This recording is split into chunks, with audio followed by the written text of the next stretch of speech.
তো নমস্কার বন্ধুরা, এডুকেশান কালচার ইউটিউব চ্যানেলে তোমাদের প্রত্যেককে স্বাগতম।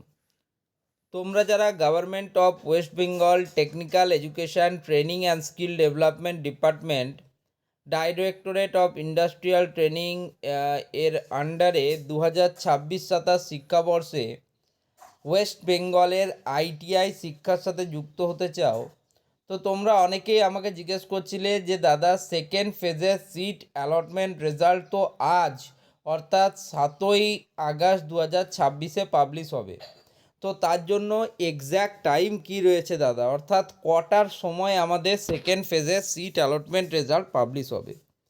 তো এই জিনিসটা জানার জন্য তোমাদেরকে একটা জিনিস জানতে হবে, এর আগে তোমাদের ফার্স্ট ফেজের রেজাল্ট কখন প্রকাশিত হয়েছিল।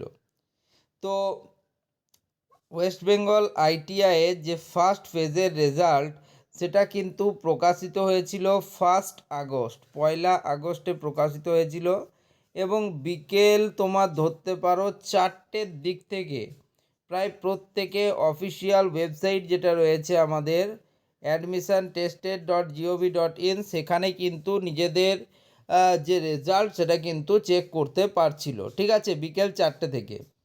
তো যেহেতু এই ট্রেনটা আমি আগে বলেছিলাম যে তোমাদের দুটোর সময় বেরোবে, আমি বলেছিলাম 2টোর দিকে বেরোবে তোমাদের, কিন্তু সেটা 2 ঘন্টা লেট হয়েছিল, 4টের সময় তোমাদের এসেছিলো ফার্স্ট পেজের সিট অ্যালটমেন্ট। তো এবার আমি আশা করছি যে 3টের দিকে থেকে কিন্তু তোমাদের বেরোতে পারে, এর মধ্যেও কিন্তু 2 ঘন্টা লেট হতে পারে। তোমরা ধরে নাও যে বিকেল 5টার দিক পর্যন্ত, বিকেল 5টা পর্যন্ত কিন্তু তোমাদের যে সেকেন্ড ফেজের সিট অ্যালটমেন্ট রেজাল্ট সেটা কিন্তু বেরিয়ে যাবে। তো ব্যাপার হচ্ছে যে যেহেতু আজকে এই রেজাল্ট বেরোতে এতটা সময় লেগে যাবে, তাই এই আজকে কিন্তু অ্যাডমিশান হবে না, ফলে সেকেন্ড ফেজের স্টুডেন্টদের কাছে কিন্তু অনেক কম সময় থাকবে কলেজ অ্যাডমিশান নেওয়ার। তোমরা বুঝতেই পারছো 8, 9 এবং 10 মাত্র এই 3 দিন কিন্তু তোমাদের কাছে সময় থাকছে তোমাদের কলেজে কিন্তু অ্যাডমিশান নেওয়ার। আমার যদিও মনে হচ্ছে যে এই ডেটগুলোরও পরিবর্তন কিন্তু ভবিষ্যতে হতে পারে, কারণ 3 দিনের মধ্যে এত পরিমাণ স্টুডেন্টের কলেজ অ্যাডমিশান নেওয়া সম্ভবপর হয়ে উঠবে না, দেখবে। আর একটা জিনিস আমি জানতে পারলাম যে তোমাদের যে প্রিভিয়াস ফেজ অর্থাৎ ফার্স্ট ফেজের সিট অ্যালটমেন্ট রেজাল্ট পাবলিশ হওয়ার পর যে অ্যাডমিশান প্রক্রিয়া তাতে অনেক স্টুডেন্ট কিন্তু অংশগ্রহণ করেনি, এমনকি টপ গভর্নমেন্ট আইটিআই কলেজ যেগুলো রয়েছে সেখানেও কিন্তু অত্যন্ত কম সংখ্যক স্টুডেন্ট কিন্তু ফার্স্ট ফেজে সিট অ্যালটমেন্টটাকে অ্যাকসেপ্ট করে ডকুমেন্ট ভেরিফিকেশান করিয়েছে।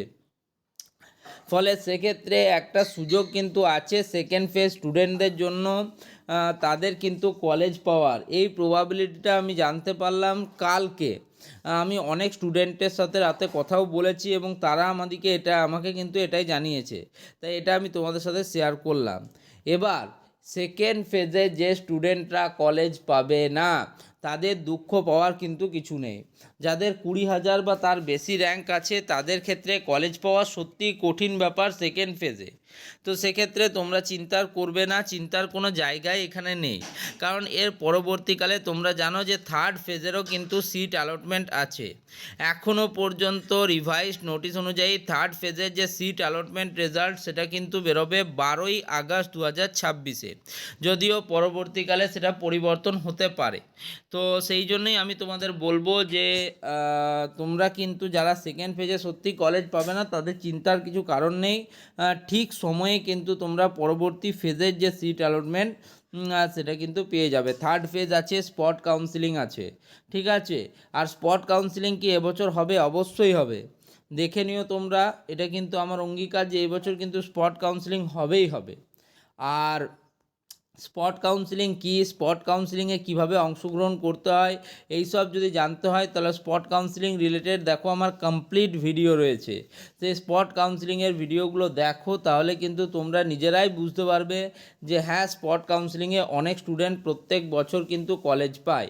2023 সালে এমন হয়েছিল যে তোমাদের কিন্তু 2-3 বার করে স্পট কাউন্সিলিং অর্গানাইজ করা হয়েছিল, তাই একদম টেনশন নেবে না, পরবর্তী ফেজের জন্য ওয়েট করবে যারা এই ফেজে কলেজ পাবে না। ওকে, তো সবাইকে বলবো সবাই কিন্তু চ্যানেলের সাথে থাকো, চ্যানেলটিকে সাবস্ক্রাইব করো, ভিডিওগুলো লাইক করো, বন্ধুদের মধ্যে শেয়ার করো। ধন্যবাদ প্রত্যেককে।